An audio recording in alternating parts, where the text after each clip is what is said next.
Okay, hello everybody. Thanks for joining us. For those of you who don't know me, my name is Peter Llewellyn. I run the services at MedCommsNetworking.com, where you'll find a variety of information resources, details of activities and so on, which are aimed at the global MedComms community, by which I'm talking medical communications, medical education, medical publishing. There's a whole variety of activity. Do come and have a look and use those resources. What we're doing at the moment is we're running Zoom webinars. It's a great way of involving people from all over, without us having to get in our cars or on our trains or planes or whatever and meet in somewhere. It's a great way of getting interesting people to talk to us about interesting topics, an interesting audience, and with luck and a little bit of technology, we can capture the recording and we post over on NetworkPharma TV. So if you miss any of these webinars, or you want to come back today, for instance, go to NetworkPharma TV and you'll find a whole bunch of videos now, all that should be relevant to MedComms. So we're going to kick off today now with a panel discussion with three freelancers, Sarah, Jane and Emma. I'm going to ask them each to introduce themselves, and then we're simply going to have a Q&A session. What's life like as a freelancer? Is it as glamorous as some people make it out to be, or not? What are the challenges? What are the pros? What are the cons? We'll have a little bit of a chat about what people's experiences are. So on that note, I'm going to start by asking Sarah if you'd start by introducing yourself. Over to you, Sarah. Hello there. My name's Sarah Smith. I'm a medical writer. I'm based in the UK in Pembrokeshire. Like many medical writers, I started my working life as an academic. I did a PhD, followed by a couple of years of research and lecturing, and quickly realised that this really wasn't a particularly stable career, and certainly not in terms of financial security.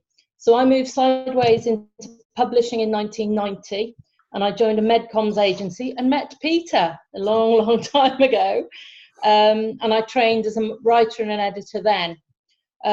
So I went freelance in 1992, and apart from a couple of years working with Peter as in a real job, I've been freelance ever since. My story is a little bit different. In 2007, with kids aged 7 and 9, we sold the house, rehomed the dogs and set off in a yacht to sail around the world. We were homeschooling and I was earning to keep us afloat while we were away. And we travelled to Europe, West Africa, the Caribbean, and we did that for 12 years before coming back to the UK in January of this year.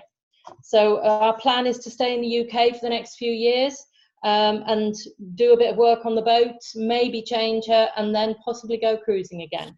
So, and I will continue working as we do all of that. So that's basically how I ended up as a freelancer.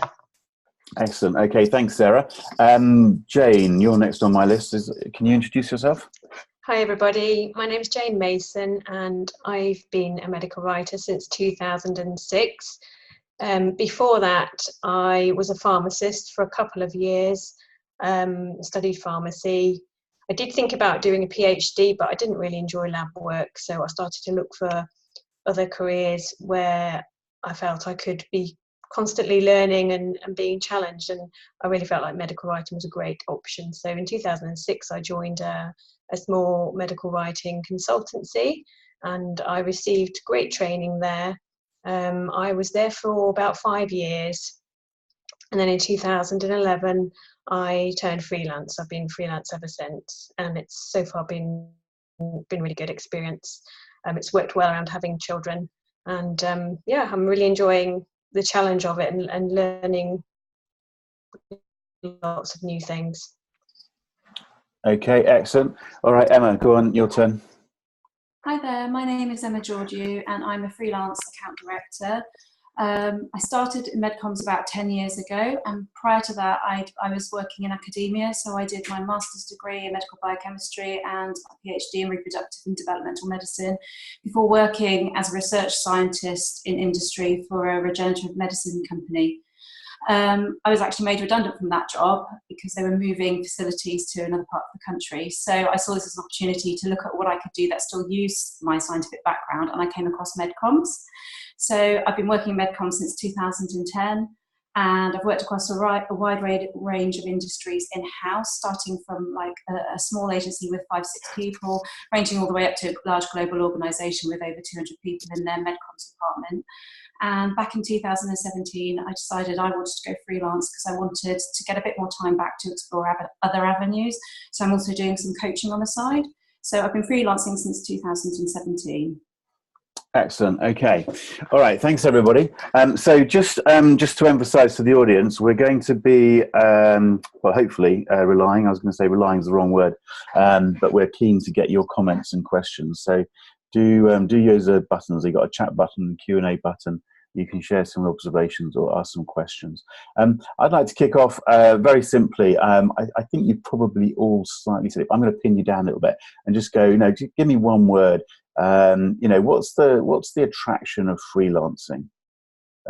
Let's just go in order again. Sarah, let's just keep in this order for a moment. Flexibility. Flexibility. Total flexibility. Yeah. Flexibility. Okay. What's your word, Jane? Yeah, the same. Freedom, really. Yeah. Freedom. Yeah. Emma, go on. I think I probably would have. Yeah, I'm thinking I would have gone with flexibility, but I'm actually seeing it as opportunity. Actually. Opportunity to. Yeah, to work with a range of clients, range of projects. Yeah. So again, a bit of sort of freedom and yeah. so on, to pick and choose a little bit. Okay. All right. Okay. So what I want to do a little bit, I'm going to construct this a little bit, but we'll go with any questions that come in along the way. I think we're going to have a mixture of people online. So some of those people are thinking of going freelancing. If you're thinking of going freelancing, let's just talk a little bit about the first steps you take and how fast you go, or what Sarah, I think you came in and out of MedComms, didn't you? Sorry. So you had been in MedComms to begin with. That's right. So I get people talking to me like academics. I've got a postdoc, whatever. I've done lots of writing, whatever. I could do freelance medical writing. Have you got what are your sort of thoughts on that sort of position? Do you think they have to go into an agency to begin with? Do you think they can just start writing? I'm sticking with writing just for a moment, Emma. So let's go with Jane first. What are your thoughts to someone who just wants to kick off with freelancing but hasn't got any sort of agency experience or anything at the moment? Is it a good or a bad idea? I'd say it's difficult because a lot of companies will really be looking for writers who have experience. There's so much to learn that you just wouldn't really know until you start working in a company and learning from the other writers there. I wouldn't say it's impossible at all, but I think you've got to be prepared to invest in your own learning, and maybe target the right kinds of clients, I suppose, who would be willing to give you a shot, because there are lots of different companies that you can work for as a freelancer. So it might be a case of choosing carefully who you approach, and I think you've got to be honest about your experience levels.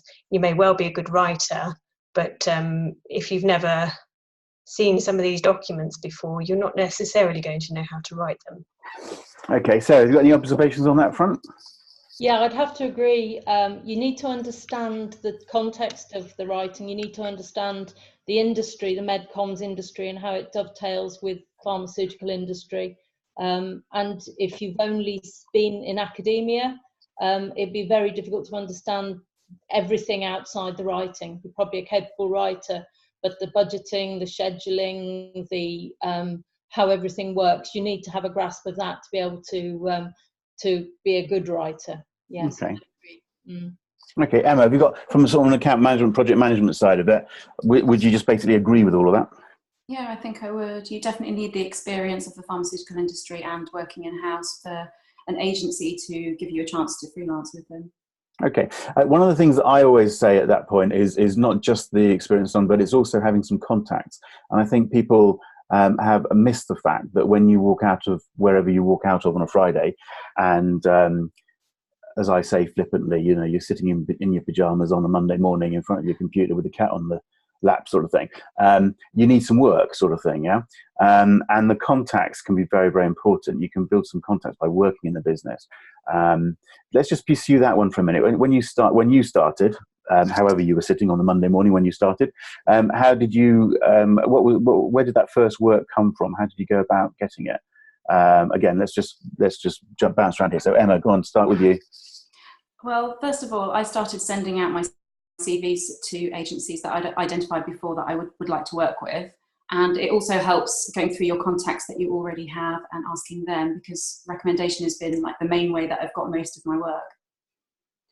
Okay, Sarah? Yeah, I think most of your clients initially are probably right under your nose. You need to look at the company you're working with and the people you've worked with through them. Not like you're going to go off poaching people, but they are the sort of people who are going to use your skills. So I definitely think you have to network and build relationships well before you leap off as a freelancer. Yeah. Okay, Jane, you got anything to say on that one? Yeah, I largely agree with that. I think when I started freelancing, I probably didn't have that many contacts. I'd only worked in one company for a few years, and it was quite a small company at the time. But I did have a couple of contacts, and I did get some work through them. But I also thought about what kinds of companies would use my services and who I wanted to work with, and I basically contacted lots of companies, and fortunately they gave me a go. Yeah, okay. Or at least a couple of them did, yeah. So it was great. That was yeah. That's the starting you need. And Nick, so Nick's asking here on this sort of topic, do you typically need to spend a lot of time prospecting for new work, or do you rely on repeat business? So having kicked it off and started the work, how much time do you spend on prospecting for new work as opposed to just doing the work? Who wants to kick that one off? Jane, go on, keep going. Initially, yes. I think in the first few months of freelancing, you do need to spend quite a lot of time prospecting for the work, but it didn't take long really for me to build up some regular customers, and I still work with customers now who I started off working with in 2011 when I turned freelance. So I'd say most of mine is repeat business, actually. Yeah, I don't often have to go prospecting for new work, but I do occasionally find that timelines slip on a project and I have no control over that. And during those periods, I will contact a few of my clients and say, look, I've got some unexpected availability. Have you got any need? And sometimes they don't, but quite often they do. I think the problem as a freelancer is you're either working or you're not, aren't you? And again, people I think underestimate that. So they can have a nice big project and think we're all sorted for the next few weeks or months or days, whatever it is. But then, as you say, the timeline slips or something. And I think that's one of the things that I certainly try to emphasize to freelancers is you're running a business. You're not just a medical writer or just an account manager. You're running a business, and that does require you to balance that off. You have to invest in training yourself. You have to stay in touch with each other. You have to do the work. You have to do all the billing and everything else, but you also have to go and keep yourself out there a little bit prospecting for business. I guess I'm allowed to promote, put a bit of a plug in for the MedComms workbook. All three of you subscribe to the workbook. If anybody's wondering what the workbook is, it's a service that freelancers can subscribe to. And I provide a variety of networking, educational activity, but also basically I pass on job opportunities. So we've set out 150 odd work opportunities in the last 12 months. So it's quite an effective way of moving opportunities out there. But I'm sure all three of you will say that a lot of your success has been your networking and so on. It's on a personal contact basis rather than just sitting back and waiting for the phone to ring or the email to ping. Yeah, everyone's going to agree with that. Yeah, okay. Yeah. Okay. I'd just like to say that one of the challenges of freelancing is the ebb and flow of work. You really can't control it. And a lot of the time I don't know from one week to the next what I'm going to be working on. And that has not changed for 27 years, I think it is now. So it is always a little bit scary when you're short of work. And that's when you do the, you're putting yourself out there. When you're doing the work yourself, it tends to be not so much time spent on looking for new work because you can't do it even if it comes through. So it is a juggling act, sort of getting the new work and fulfilling the projects you've got. So yeah. Okay, just following that, I can see some of the questions coming in a little bit specific. We're going to have to be a bit careful with this because I think some of the answers are just going to be it depends. So we'll pick and choose a little bit there. But just to follow the logic of what I think you were just starting to talk about there, Sarah. So you're doing some work, you get more work being offered to you, I mean, one of the things I always say to people is, for God's sake, say no. If you know, don't say yes to everything and then not deliver. And the difficulty can be saying no because you think, oh, they'll never come back to me. But the fastest way of someone not coming back to you is saying yes and then not delivering, as far as I'm concerned. So manage the work. If you have to say no, but how many of you would say have a little network of people around you that you can go, well, actually, I can't do that, but you know, Fred or Sue or Sarah or whatever could help. Have you any advice on that sort of front? Do you have informal relationships, any formal relationships with people? So there's a bit more than just you if the work peaks. Again, let's Jane. It looks like you're going to say something there. Yeah, I was just going to say, yeah, I do have a network of other medical writers who I can email and say, look, one of my clients needs a particular project. I can't do it. Can any of you do it? And sometimes they can as well, but sometimes they can't as well. Sorry, and sometimes they can. But I don't usually worry too much that the client's not going to come back to me, because most of my clients I've been working for a long time.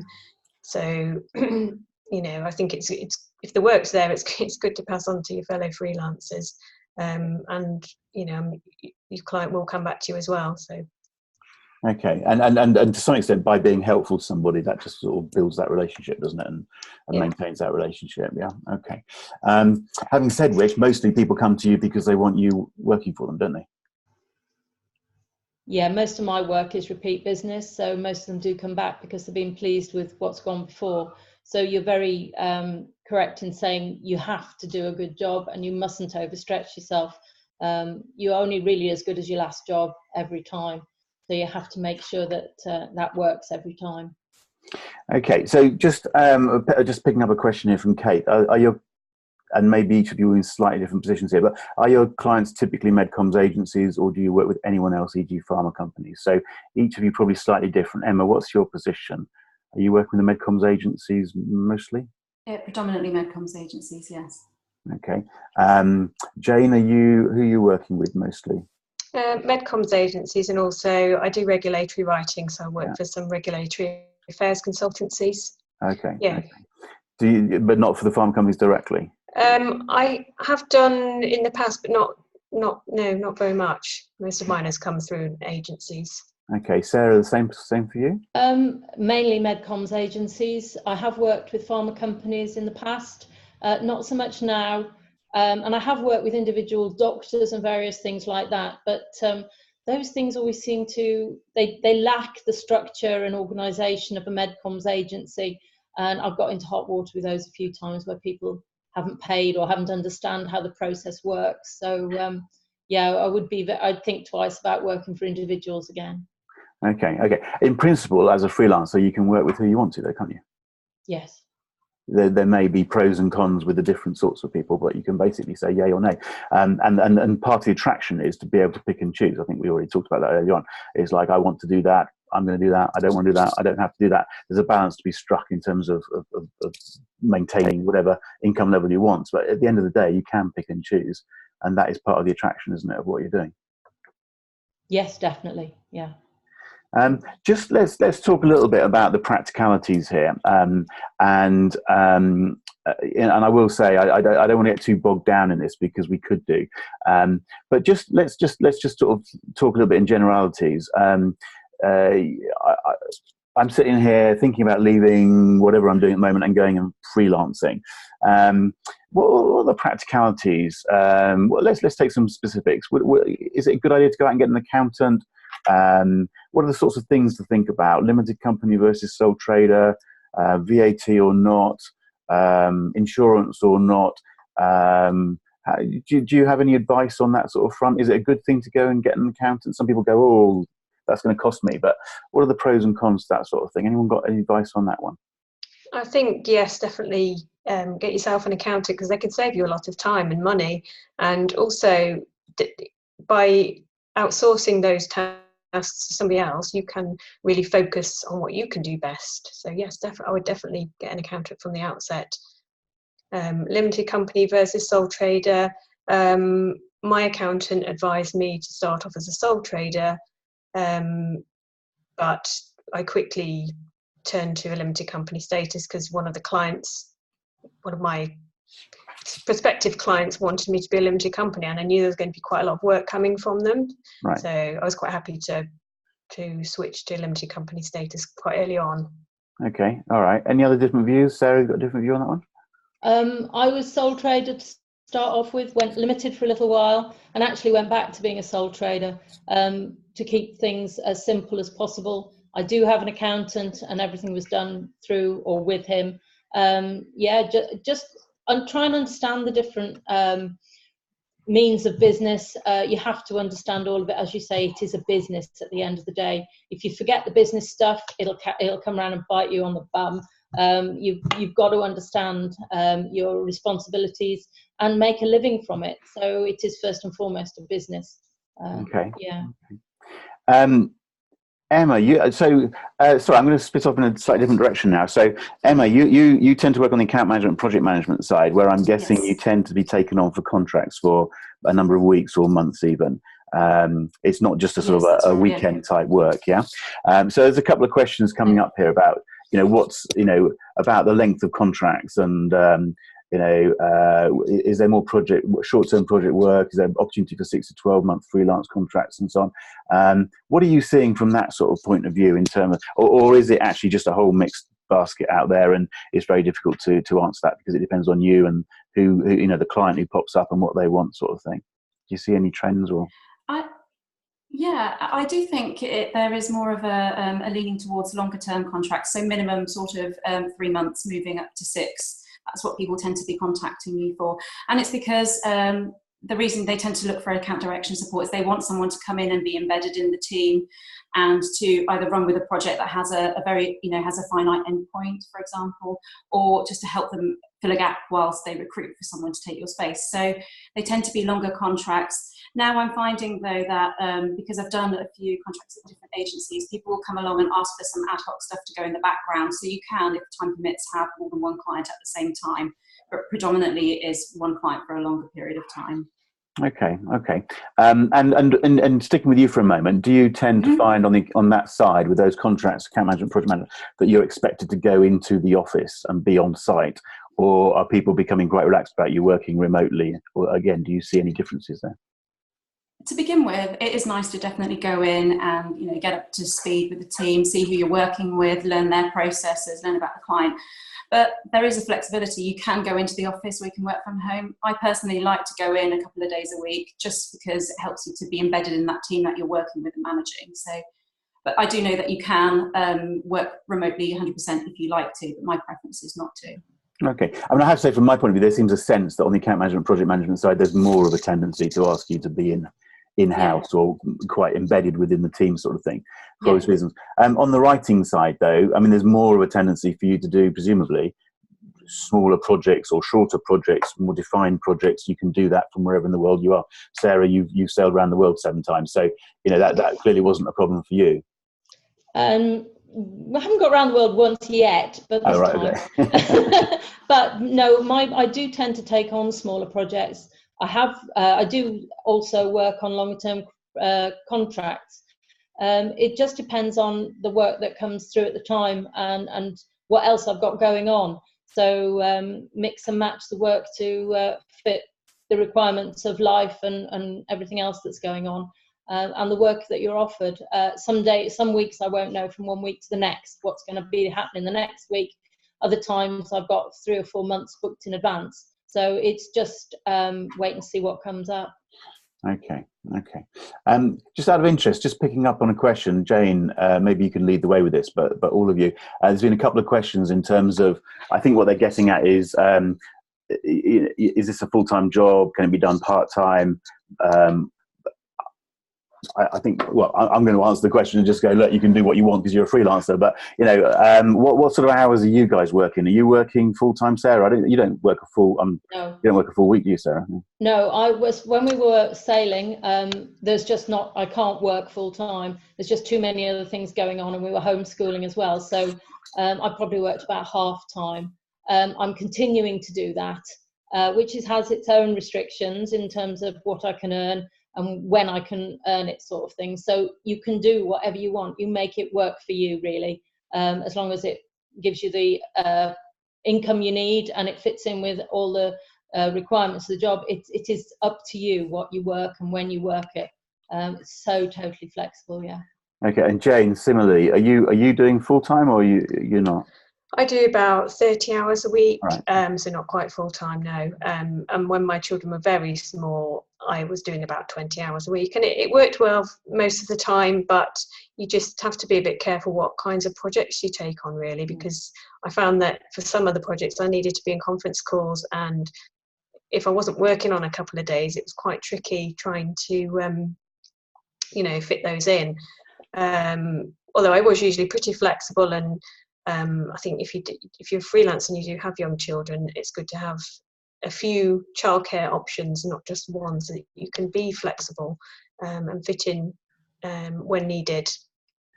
So again, one of the differences, I mean, it's all horses for courses, but some people work 3 days a week, Monday, Tuesday, Wednesday, and that's it, sort of thing. And there's no reason why you can't do that if the work will fit around you, or you can manage the work. Other people will effectively work 20 hours a week, but they'll happily sort of work when they need to, sort of thing. So I mean, again, some of this is just going to be, look, you're a freelancer, you can basically decide what you want to do. There's a question in here about being, the main breadwinner. Is it possible to work for less than 5 days a week and still earn enough to support a partner or mortgage? That begs, I mean, I don't think we can possibly answer that, other than, it depends on quite what your mortgage is, how expensive your partner is, and how much you charge, sort of thing. In terms of charging, let's just take again the practicalities. You're all successful freelancers, but there's no, so you're obviously you're doing fine. You're charging what you need to charge. The clients are obviously happy. But there are no rules about that, are there? There's no benchmarks we can point people at, really, and go, look, if you're a writer of 5 years experience, you can charge X pounds an hour, or account manager. How have you sort of worked out your charging? If that's not too difficult or odd a question. Emma, go on. How do you? Let's not get into numbers, but how did you approach it? Is it a number that you thought was appropriate? Is it the client telling you that they're going to pay you that, and you deciding to go with it? I don't know. I'm just trying to think what the options might be. So I was obviously working in-house for an agency before, so I had an idea what they were paying freelancers at my level to go in and work, whether it was an hourly rate or a daily rate. So I went in with that, with any negotiations I had with subsequent clients. Sometimes they'll try and barter you down, which is fair enough. Sometimes they're more than happy with it. And some prefer day rates, some prefer hourly rates. It's entirely up to you. So again, it's a complete mixed basket out there. Sarah, same to you? Yes, some clients like to really tie you down to a lowest price and the minimum hours. And there's some clients I won't work because that is the bottom line. It's actually more important to get the project right and to have a reasonable amount of time allocated for the project to do a good job. So you just have to wait and see different clients. Okay, some clients are charged differently to others. It just depends on the project, the client, all those sorts of things. Yeah. Okay. Steve's asking, Jane, pick this one up. Steve's asking, how do you reconcile the things you lose when moving from an agency to being a freelancer? So you might lose things like health insurance, or the consistency of paychecks, or not having to spend time invoicing, collecting money, and things like that. How, and there'll be things like sick pay or holiday and stuff like that. Just talk us a little bit through what challenges you faced on that front, or how you've dealt with that. I think when you first start, you should have some savings because it will take probably a few months to get going. Maybe you have a partner who can also help to support you. Consistent paycheck. I think once you've got some regular clients and they keep coming back to you, then I personally haven't found that to be an issue. Health insurance. I'm lucky enough to get private healthcare through my husband's company, but if I didn't, I would consider paying for it, because if you do become afflicted with some kind of long-term illness, I just think you can get seen to more quickly, and if you had to go for an operation or something, you can have that scheduled in so you can work around that date, whereas if you're relying on if you're in the UK and you're relying on the NHS, you might just have to go with whenever they can do your operation or whatever. So I think there are some things to think about there. Just butting in there, I mean, it's just important that people think about it and understand the implications, because if you are working for yourself and you are, literally a freelance writer or whatever, you are going to depend on doing those hours and charging for those hours. And if anything gets in the way of that, then you have to have some sort of plan B or contingency or cushion or whatever you need to describe, to sort of cover you there. And it's something that can come as some people do seem to sort of find it as a bit of a shock. But if you're going to be off for a week, the client needs the work done, then you might lose the work. It might be given someone else, sort of thing, and that's just the end of it.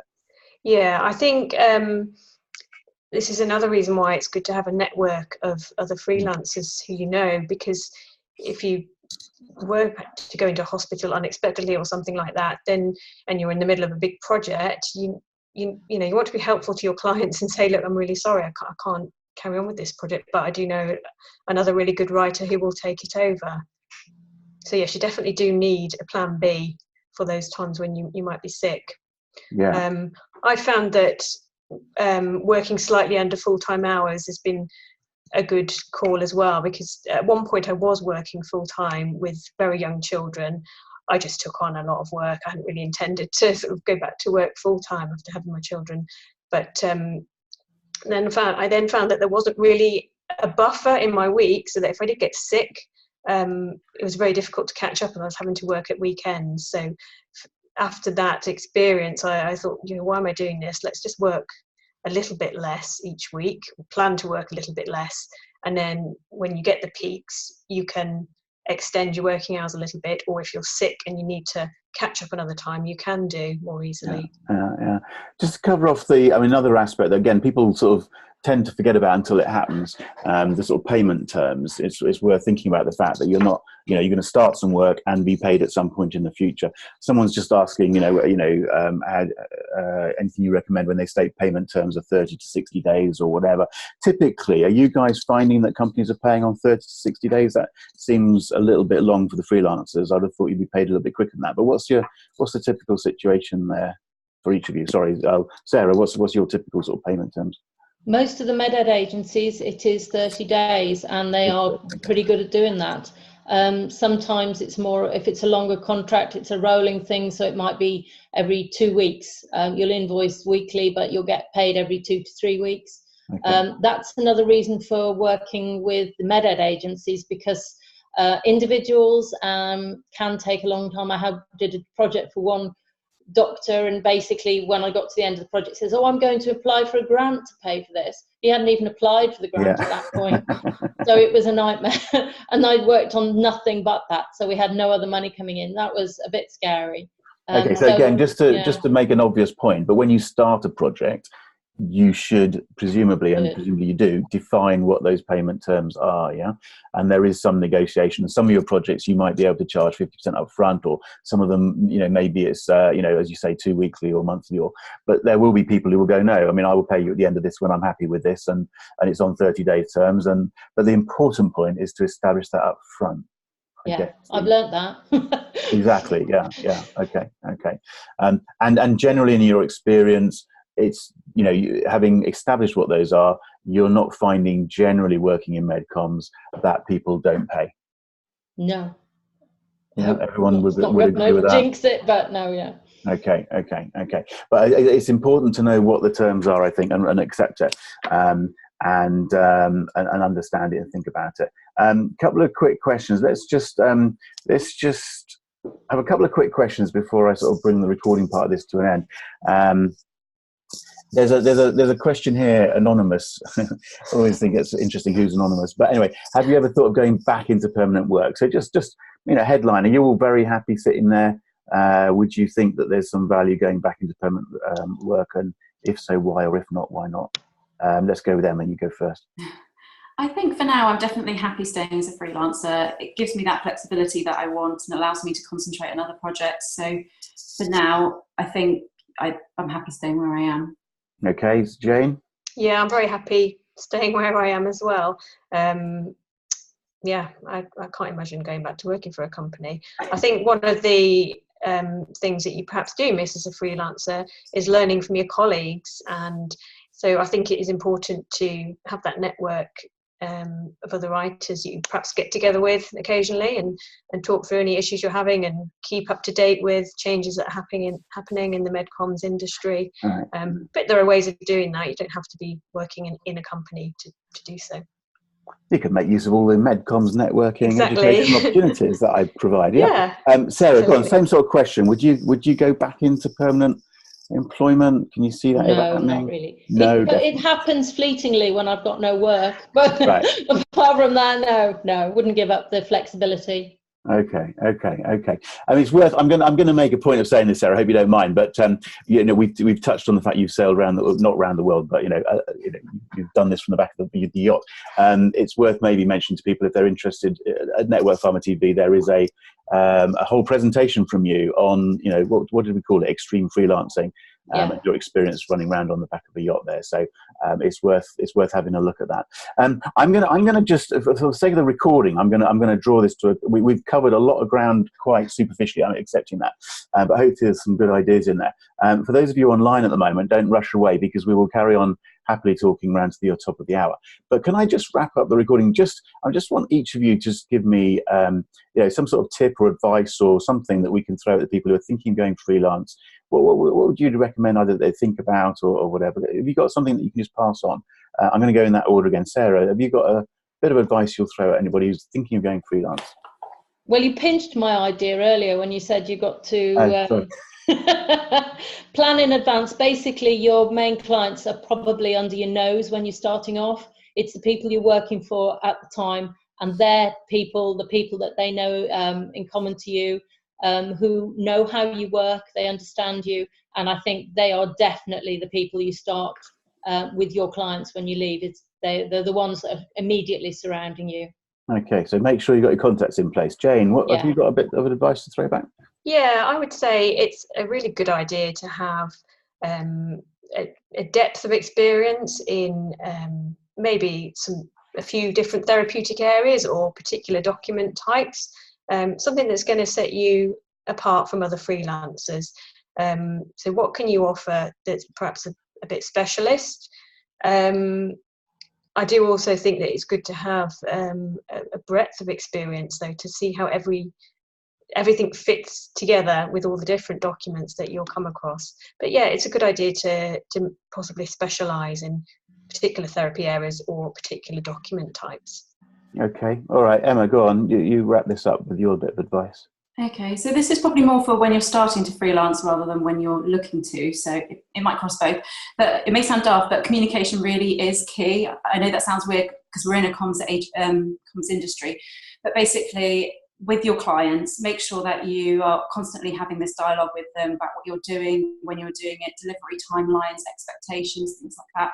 Because it's very easy for an agency to not see you communicating properly and think you've not done a good job, and therefore it's very easy for them to say, I don't want to work with you anymore, and just pick another freelancer.